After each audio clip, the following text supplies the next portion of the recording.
చిన్న ప్రార్థన చేస్తుంది. ప్రేమ కలిగిన మా తండ్రి, దయగలిగిన మా ప్రభువా, నామమును బట్టి నీకే స్తుతులు స్తోత్రములు చెల్లించుకుంటున్నాను. ఆయన దినమున ప్రభా మిమ్మల్ని ఆరాధించడానికి ప్రభా మిమ్మల్ని జ్ఞాపకం చేసుకోవడానికి మీరు ఇచ్చినటువంటి అమూల్యమైనటువంటి సమయాన్ని బట్టి ప్రభా మీరు ఇచ్చినటువంటి సహవాసం మీ పరిశుద్ధులతో కూడా ప్రభా కొద్ది నిమిషాలు నేను వాక్యాన్ని ధ్యానించుకోవడానికి మీరు ఇచ్చినటువంటి సమయం మీకే స్తుతులు స్తోత్రములు. మీరు మాతో మాట్లాడండి ప్రభా. ఆయన మా హృదయాల్లో వెలిగించమని యేసుక్రీస్తు పరిశుద్ధ నామమునే ప్రార్థించి వేడుకొనుచున్నాము తండ్రి, ఆమెన్. ఎఫెసీయులకు రాసిన పత్రిక 5వ అధ్యాయము 2వ వచనంలో, క్రీస్తు మిమ్మల్ని ప్రేమించి పరిమళ వాసనగా ఉండుటకు మన కొరకు తను తాను దేవునికి అర్పణముగాను బలిగాను అర్పించుకొనెను. ఈ ఎఫెసీయులకు రాసిన పత్రికలో 4, 5, 6 అలాగే 1, 2, 3 అధ్యాయాల్లో మరి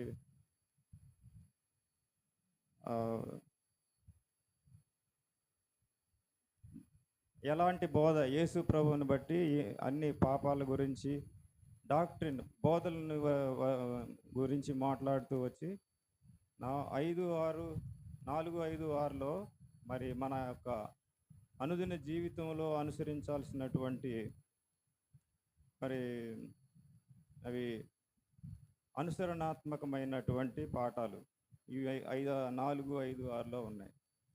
అయితే క్రీస్తు కూడా మిమ్మల్ని ప్రేమించాడు. ఇక్కడ పరిమళ వాసనగా ఉండటకు మన కొరకు తను తాను దేవునికి అర్పణముగాను బలిగాను అర్పించుకొని. ఎవరికి పరిమళ వాసనగా ఉండటానికి అర్పించుకున్నాడు అని ఉంది? దేవునికి అర్పణముగాను బలిగాను అర్పించుకొని. ఇది ఏ బలిని గురించిన అపోస్తులుని యొక్క మనసులో ఉందంటే, ఈ బలి గురించి మనం తెలియాలంటే మనం లేవి కాండంలోని 1వ అధ్యాయంలోనే మనకి బలుల గురించి ఉంది.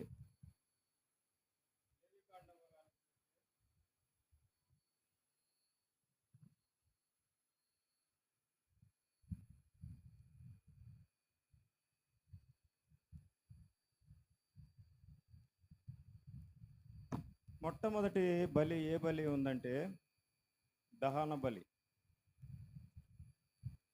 మీలో ఎవరైనాను యెహోవాకు బలి అర్పించినప్పుడు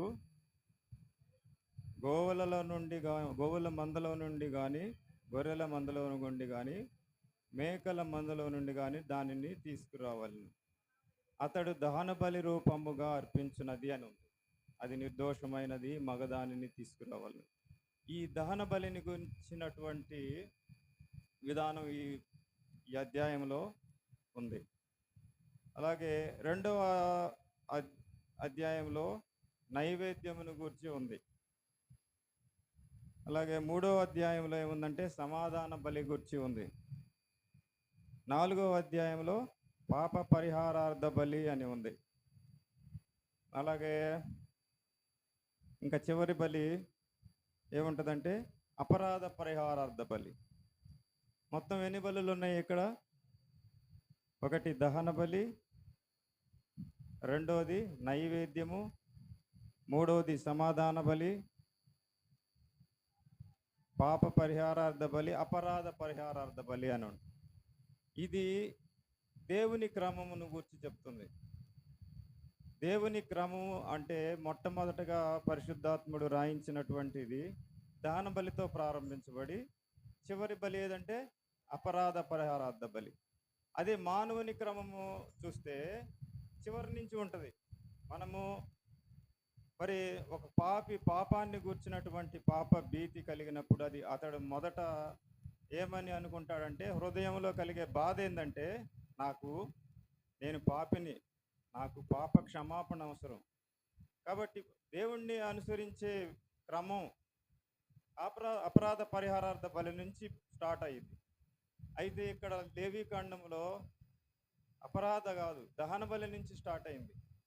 ఈ దహన బలికి తర్వాత ఎఫెసీలో మనం చదువుకున్నటువంటి 5వ అధ్యాయం 2వ వచనానికి చాలా దగ్గర సంబంధం ఉంది. పాప పరిహారార్థ బలి, అపరాధ పరిహారార్థ బలిలో దేవునికి సువాసనగా ఉండేది ఏది ఉండదు. అందులో పరిమళ వాసన అనేది ఏమీ ఉండదు. అయితే ఈ రెండిట్లో ఫస్ట్ అత్యంత ప్రాథమిక బలి, అతి అవసరం, ముఖ్యమైన బలి అంటారు కాబట్టి దహన బలిలో యాజకుడు అర్పించే జంతువు యొక్క ప్రతి ఒక్క శరీరం తప్ప మిగిలిన అన్నిటినీ ముక్కలుగా కట్ చేసి అంత బలిపీఠం మీద దాన్ని ఏం చేస్తారు, అది దహించవేయబడుతుంది. అది ఓన్లీ దేవుని భాగం. అది దహన బలి అంటే కేవలం దేవుని భాగమే. మొట్టమొదటగా ఏ యాజకుడు ఉంచుకోవడానికి వీలే లేదు. ప్రతిదీ కూడా దహన బలిపీఠం మీద ఏం చేయాలి, దహించి వేయబడాలి, దేవునికి అర్పించబడాలి. అలాగే మనం వెనక నుంచే వస్తున్నాం. ఫస్ట్ అపరాధ పరిహారార్థ బలి అంటేనేమో అపరాధాలు, మన జీవితంలో చేసేటువంటి చిన్న చిన్న తప్పులు, పొరపాట్లు అనొచ్చు, తెలిసి చేసినటువంటి పాపాలు అనొచ్చు, తప్పిదాలు, ట్రాన్స్గ్రెషన్స్, అపరాధాలు. అయితే దాని తర్వాత వచ్చేది ఏంది, పాప పరిహారార్థ బలి, పాప పరిహారార్థ బలి. ఇవేమో అపరాధ పరిహారార్థ బలి. రోమీలకు రాసిన పత్రిక కానీ మనం ధ్యానిస్తూ ఉంటే అవసరం లేదు, తీయద్దులండి. 1-3 అధ్యాయాల దాకా పౌలు ఏటిని గురించి చెప్పాడంటే పాపాలను గురించే చెప్పాడు. ఒక పాపము చెట్టులో మనం కానీ తీసుకుంటే వేరు ఒక పాప స్వభావం గురించి మాట్లాడుతుంటే, పాప స్వభావం వల్ల మనిషిలో పాప స్వభావం ఉండటం వల్ల మనం చేసే క్రియలే పాపపు క్రియలు, అవి అపరాధాలు అన్నమాట. లోపల పాపం ఉంది కాబట్టే మనం అపరాధం చేస్తున్నాం. అలాగే 1, 2, 3 అధ్యాయాల్లో పాపాలను గురించి మాట్లాడుతుంటే 5 నుంచి పాపమును గురించి పౌలు మాట్లాడుతున్నాడు. ఈ లోకంలోనికి పాపం ఎలా వచ్చింది, ఒక మనుషుని ద్వారా పాపము ద్వారా మరణం వచ్చిందని. ఆ మనిషి ఎవరు, ఆదాము ద్వారానే ఈ పాపం వచ్చింది ఈ లోకంలోనికి. అయితే కడపటి ఆదాము అని ఎందుకన్నారంటే, రెండవ ఆదాము అనొచ్చు కదా, మూడవ ఆదాము రెండవ ఆదాము ఇంకా ఉండరు, కడపటి ఆదాము మాత్రమే ఉంటాడు. కాబట్టి అక్కడ వాడిన మాట ఏంటంటే కడపటి ఆదాము. 5 నుంచి 8 అధ్యాయాల వరకు చెప్పబడిన ఇదేంటంటే అంశం పాపం. మొదటి 3 అధ్యాయాలు పాపాల గురించి. పాపం ఉంది కాబట్టి మనిషి పాపాలు చేస్తున్నాడు, అంటే అతనిలో పాప స్వభావం ఉంది కాబట్టి పాపాలు చేస్తున్నాడు. అయితే 8వ అధ్యాయంలో 3లో మనం కానీ చదివితే, ఆయన కుమారుని శరీరం మందు పాపమునకు శిక్షను విధించను అంటే పాపములు, అపరాధాలు చేసినప్పుడేమో మనం గుర్తుకొస్తే మన హృదయం, మనలో పాపం చేస్తున్నాం కాబట్టి లేవీకాండంలో మొదట ఏం తీసుకువచ్చేవారు, అపరాధం చేసినప్పుడల్లా ఒక గొర్రెను కానీ ఈ బలుల నియమం ప్రకారము బలులను అర్పించడానికి వచ్చేవాళ్ళు. అయితే రెండవదిగా పాప పరిహారార్థ బలికి వచ్చినప్పుడు విశ్వాసి ఏం చేసుకుంటాడంటే, నా లోపల పాపం ఉంది కాబట్టి నేను అటువంటి క్రియలను, అటువంటి అపరాధాలను నేను చేస్తున్నానని తలంపు తెలుసుకుంటాడనమాట. ఈ అపరాధ పరిహారార్థ బలి నుంచి దహన బలికి ప్రయాణించేటప్పుడు విశ్వాసి యొక్క ఆత్మీయ జీవితానికి అది ప్రారంభం ఎక్కడి నుంచి బిగిన్ అయ్యిద్దంటే, అపరాధ పరిహారార్థ బలి నుంచి ప్రయాణం సాగిద్ది. ఒక్కొక్క మెట్టుకుతూ ఎక్కుతూ పోతే చివరి బలి ఏదంటే దహన బలి. ఆ దహన బలి శీఘ్రం దాన్ని ఏమంటారంటే శిఖరాగ్రం. ఒక విశ్వాసి అత్యున్నతమైన స్థితిలోకి ప్రయాణించేసరికి ఆ దహన బలి అర్థమయ్యేలేకి ఫుల్ మ్యాచ్యూరిటీలోకి వచ్చేస్తాడు అనమాట.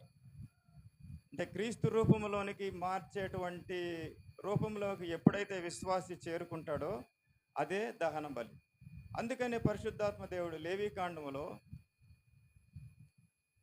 దహన బలిని ముందుగా ప్రస్తావించడానికి ఇంకొక ముఖ్యమైన కారణం ఉంది. ప్రతి ఒక్కరూ సిలువు చూసినప్పుడు ఏమనుకుంటారంటే, నా పాపాలు నా ప్రాయశ్చిత్తం అని అనుకుంటారు కదా.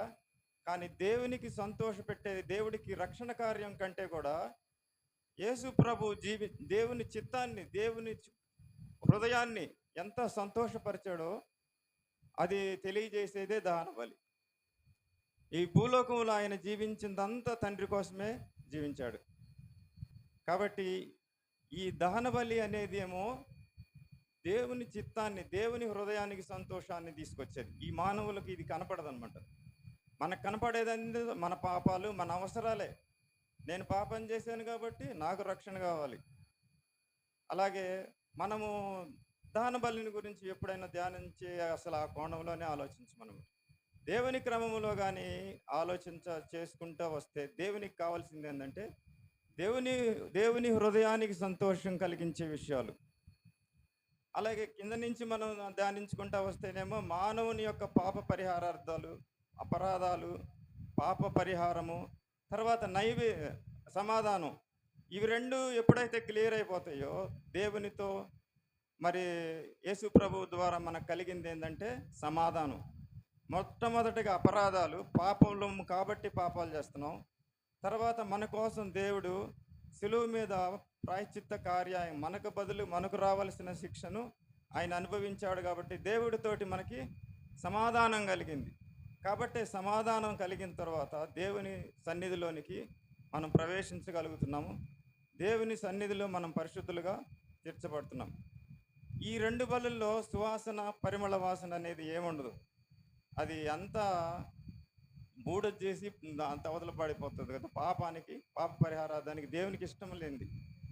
అయితే సమాధాన బలి, ఆ తర్వాత ముందున్నది నైవేద్యం, ఆ తర్వాత దహన బలి. ఇవి మూడు కూడా దేవునికి ఎంతో మరి సువాసననిచ్చేవి, దేవునికి ఇష్టమైనవి అనమాట. కాబట్టి మొట్టమొదటిదిగా ఈ అధ్యాయంలో ముఖ్యమైన విషయం ఏంటంటే దహన బలి గురించి చెప్పాడు. కాబట్టి అది దేవునికి సంబంధించింది అనమాట. దేవుని హృదయాన్ని ఎంత సంతోషభరితం చేసిందో. మరి యోహాను సువార్తలో కూడా ఆయన బాప్తిసం తీసుకుంటానికి వచ్చినప్పుడు దేవుడు ఆకాశం నుంచి ఏమని పలికాడు? ఈయన నా ప్రియ కుమారుడు, ఈయన యందు నేను ఆనందించుచున్నాను. మరి సృష్టిలో పాత నిబంధన కాలంలో కానీ అంతవరకు యేసు ప్రభు రాకముందు కూడా దేవుడు ఏ రోజు కూడా అనలేదు ఫలానా వ్యక్తి ద్వారా నేను ఆనందిస్తున్నానని. కానీ యేసు ప్రభుతో ఆయన సాక్ష్యం పలుకుతున్నాడు, ఈయన నా ప్రియ కుమారుడు, ఈయన యందు నేను ఆనందిస్తున్నానని. ఆనందం ఆయన జీవితం అంతా మనం గమనిస్తా పోతే సువార్తల్లో 4 సువార్తలు రాయబడ్డాయి. 4 సువార్తలు 4 కోణాల్లో రాయబడ్డాయి. ఒక సువార్తను మనం అర్థం చేసుకోలేమన్నమాట. యేసు యొక్క జీవితం, ఆయన యొక్క పరిపూర్ణమైనటువంటి మానవత్వము, ఆయన దైవత్వము, ఆయన చేసిన ప్రతి కార్యము, ఆలోచించే ప్రతి ఆలోచన, ఆయన పలికిన ప్రతి మాట, మరి ప్రతిదీ కానీ చూస్తే అది దేవునికి ఇంపైన వాసనగానే ఉన్నాయి, పరిమళ వాసనగానే తీసుకొని వచ్చాడు దేవునికి. అందుకని యేసు ప్రభువుకి ముందు దహన బలిలో అందరూ పాప పరిహారార్థ బలి, రక్షణ కోణంలోనే చూస్తారు. కానీ ఈ దహన బలి ఎందుకని చూస్తారంటే యేసు ప్రభు తన జీవితం అంతా ఒకే ఒక చిత్తం, దేవుని చిత్తం ఏంటంటే దేవుని చిత్తమే చేయాలి. ఆయన దేవుని చిత్తం చేయడానికి ఏమైనా వాక్యాలు ఉన్నాయా? 4 దేవుని పనిని తుదముట్టించుటయు, ఆయన పనిని తుదముట్టించుటయే నా యొక్క ఆహారం అయి ఉన్నది అన్నది. అలాగే గెత్సెమనే తోటలో నుంచి ఆయన సిలువకు వేదనకరమైన గడియలు ముందున్నప్పుడు ఏమన్నాడు? తండ్రి నీ చిత్తమైతే, అయినా నా చిత్తం కాదు నీ చిత్తమే అని చెప్పి ప్రతి క్షణము ఆయన దేవుని చిత్తాన్ని చేయటానికే ప్రాధాన్యత వహించాడు. అలాగే ఆయన చివరి గడియల్లో కూడా యెరూషలేం పోవటానికే, అక్కడ తుది యాత్రగా ఆయన యెరూషలేం సాగిపోయేటప్పుడు కూడా మరి ఆయనకు ముందున్న టార్గెట్, ఆయన యొక్క ఉద్దేశము, ఆయన యొక్క ధ్యేయం ఏంటంటే దేవుని చిత్తాన్ని సంపూర్ణంగా జరిగించాలి. ఇటువైపు నుంచి మనం చూసుకుంటా వెళ్తే పాపికి రక్షణ కోసం, పాపి రక్షించబడాలి. మళ్ళా దేవుని చిత్తం సంపూర్ణంగా నిర్వహించబడాలి. పైనుంచి కిందకి వెళ్ళినా, కింద నుంచి పైకి వచ్చిన సెంట్రల్ పాయింట్ ఏంటంటే సిలువ. సిలువలోనే ఒకవైపు దేవుణ్ణి ఆయన ఆనందపరచాలి, ఒకవైపు ఏమో రక్షణ ప్రణాళికను ఆయన మరి సమాప్తం చేయాలి. సిలువలో ఉన్నప్పుడు సమాప్తమైనది అనే చివరి మాట పలికినప్పుడు ఇవి రెండు నెరవేరినాయి అన్నమాట. అటు దేవుని చిత్తం సంపూర్ణంగా దేవుని హృదయానికి ఎంత ఆనందమైనటువంటి సంతోషాన్ని ఇచ్చిందంటే, అలాగే పాపికి కూడా, పాపిని రక్షించడానికి కూడా దేవుడు మరి యేసు ప్రభువులో ఉన్న రక్షణ ద్వారానే మనల్ని ఆయన నీతిమంతులుగా అంత చూసేటువంటి సమాధాన బలి దగ్గర వచ్చేలకి ఆయన మనల్ని పాపులుగా కాకుండా మరి నీతిమంతులుగా చూస్తున్నాడని ఉంటుంది. హెబ్రీ పత్రికలో ఒక వాక్యం చదవండి, 17.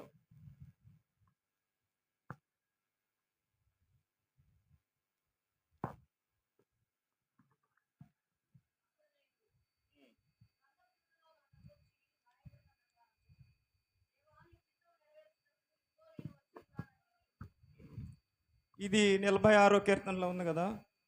దేవుని యొక్క చిత్తాన్ని నెరవేర్చడానికి యేసు ప్రభు ఈ లోకానికి వచ్చాడు.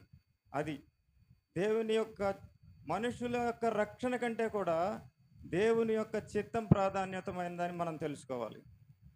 కానీ ఇది వెనక పెడతారు అందరూ. దేవుని యొక్క చిత్తాన్ని తెలుసుకుంది యేసు ప్రభు ఒక్కడే సంపూర్ణంగా. ఈ దహన బలిలో మనం ఇదే చూసేది.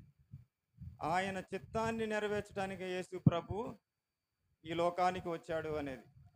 అలాగే 10వ వచనంలో ఏముందంటే,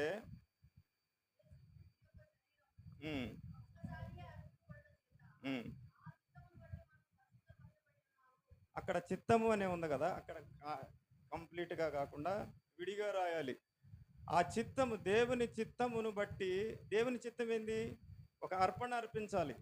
అది నిష్కలంకము లేని రక్తమై ఉండాలి, అది పరిశుద్ధ రక్తమై ఉండాలి. అవును, అదే ప్లేస్లో దేవుని కుమారుడై ఉండాలి. దేవుని చిత్తం నెరవేర్చడానికి ఆయన మరి దీనికి ఎంత విధేయత చూపిస్తున్నాడో ఫిలిప్పీ పత్రికలో 2వ అధ్యాయం 8వ వచనంలో, సిలువ మరణము పొందినంతగా ఆయన తను తాను తగ్గించుకొని సిలువ మరణము పొందిన విధేయత చూపించను.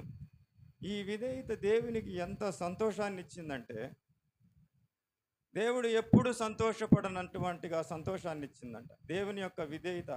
ఆయన భూలోక జీవితం అంతా దేవునికి అది ఎంతో సంతోషాన్ని ఇచ్చింది. దహన బలిలో మనం దేవుని చిత్తాన్ని, యేసు ప్రభు కేవలం రక్షణనే గురించే కాకుండా తండ్రి చిత్తాన్ని, తండ్రి మనసును మరి ఆనందింపజేయటానికి ఆయన ఉద్దేశాన్ని తెలియజేసే బలి ఏదంటే దహన బలి. అలాగే రెండవ బలి సమాధాన బలి ఏంటంటే, ఆయన ఈ భూలోక జీవితంలో మరి పాప లోకంలో, పాప శరీరకంలో ఉండి కూడా, పాపుల మధ్య సంచరిస్తూ కూడా ఆయన ఏ తప్పు చేయలేదు. మరి పైగా ఆయన ఒక సంపూర్ణ మానవ జీవితం జీవించి తండ్రిని ఎంతో ఆనందపరిచినట్లుగా మనం చూస్తాం అన్నమాట. అది దాని గురించి చెప్పేది ఏంటంటే నైవేద్యం. మూడవ బలి ఏంటంటే, అది పాప అపరాధాల చేత మరి మనలో ఉన్న పాపము చేత మనల్ని విముక్తులను చేసి ఆయన ఏం చేశాడంటే తండ్రితోటి మనకి సహవాసాన్ని కలిగించాడు. కాబట్టి మనము ఆయన సన్నిధిలోకి రావటానికి మనకి సమాధానం కలిగింది. సహవాసంలోనికి రావటానికి మరి అనుమతి కలిగింది అనమాట. దీన్ని తెలియజేసేది సమాధాన బలి. దాని తర్వాత పరిహారార్థ బలి, అపరాధ పరిహారార్థం. మొట్టమొదటి లేవీకాండంలోనేమో అపరాధ పరిహార దహన బలి నుంచి అపరాధ పరిహారార్థ బలికి ముగించబడింది.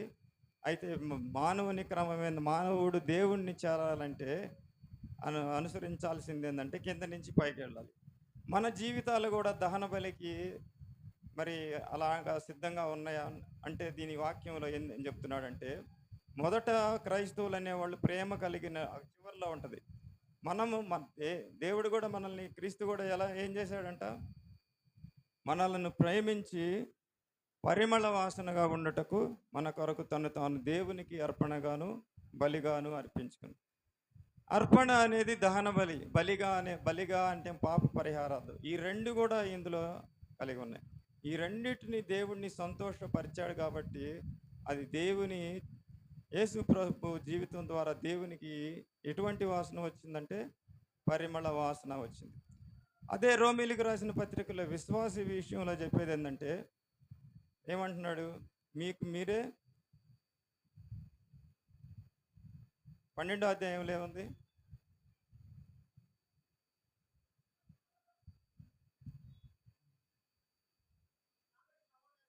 ఉమ్, ఉమ్.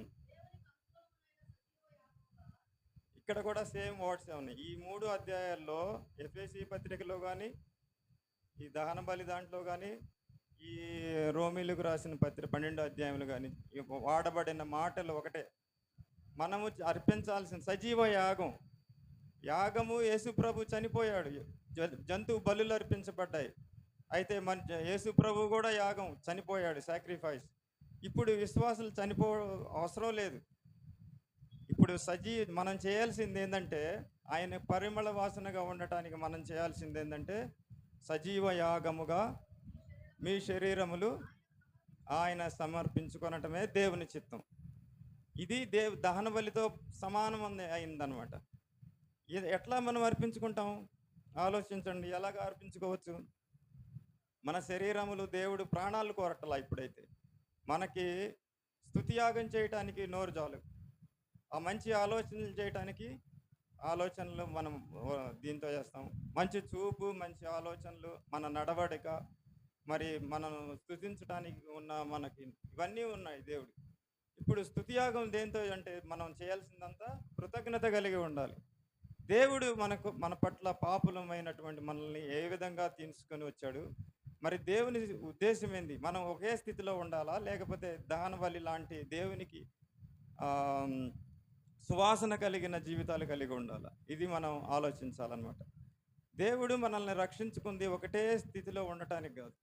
చివరికి మనం ఆయనకి సువాసన వెదజల్లే జీవితాలు కలిగి ఉండాలి. మరి క్రియ లేని జీవితం దేనికి పనికిరా? క్రైస్తవం అని చెప్పుకుంటూ ఆయనకి ఇష్టమైన జీవితం లేకపోతే అది వ్యర్థమే. కాబట్టి దహన బలి, పాప పరిహారార్థ బలి, ఇవి రెండు వైపుల నుంచి మనం అర్థం చేసుకుంటే మన ఆరాధనకి ఒక నిండుదనం వచ్చిద్దని ఒక భక్తుడు రాశాడు అనమాట. ఈ దహన బలులు పూర్వం రాసించబడినటువంటి కాదు. దేవుని చిత్తంలో తెలుసుకోవటానికి ఇవి లోతైన సత్యాలు ఉన్నాయి ఈ కాండాలు. కాబట్టి మనం అపరాధ పరిహారార్థ బలి నుంచి పైకి వెళ్తే అదే బలికి దగ్గరికి వెళ్తామంటే దహన బలి. అట్లాగే మన జీవితం కూడా ఒక అంచెలంచెలుగా దేవునిలో ఆత్మీయంగా ఎదుగుతూ పోతే చివరిగా వచ్చేది ఏంటంటే దహన బలి. ఆ దహన బలి అర్పించబడినప్పుడు అపోస్తలుడు పౌలు చెప్పినట్లుగా మనం ఏం చేస్తాము? మనం కూడా దేవునికి సంపూర్ణ పరిమళ వాసనగాను, దేవునికి నిజమైన బలిగాను, అర్పణగాను ఉంటాం అన్నమాట. ఇదేంటంటే చాలా లోతైన అనుసరించాల్సింది అనమాట. చెప్పేదానికంటే కూడా మనం జీవితాలు చూస్తేనేమో సమయం తగ్గిపోతుంది, అంత్య దినాలు వచ్చేస్తున్నాయి, ఎప్పుడు ఏ మనిషి చనిపోతారో తెలియదు. కాబట్టి బ్రతికిన కొన్ని శరీరంలో ప్రాణం ఉన్న కొద్ది దినాలైనా సరే దేవునికి యథార్థంగా ఆయన మన పట్ల మనకి ఏం చేశాడు, మనము ఆయన చేసిన శిలువ కార్యం ద్వారా మనము మరి దేవునికి మనం పరిమళ వాసనగా ఉంటున్నామా? మరి ఆయనకి ఇష్టమైన జీవితాలు మనం జీవిస్తున్నామా? అలాగే మరి సహవాసం కలిగి, మరి సంఘ సహవాసము, బల్లాలో పాలు పొందటం, మరి ఆరాధించటం అంటే ఇవి ఒక ఆచారంగా కాకుండా హృదయాంతరంతో దేవుణ్ణి మనం ఆరాధించాలని ఈ పాఠాలు మనకు నేర్పిస్తున్నాయి అన్నమాట. కాబట్టి ఆత్మీయ జీవితంలో ఎదుగుతూనే ఉండాలి, కానీ ఒక చోట ఆగిపోకూడదు. దేవునికి స్తోత్రం.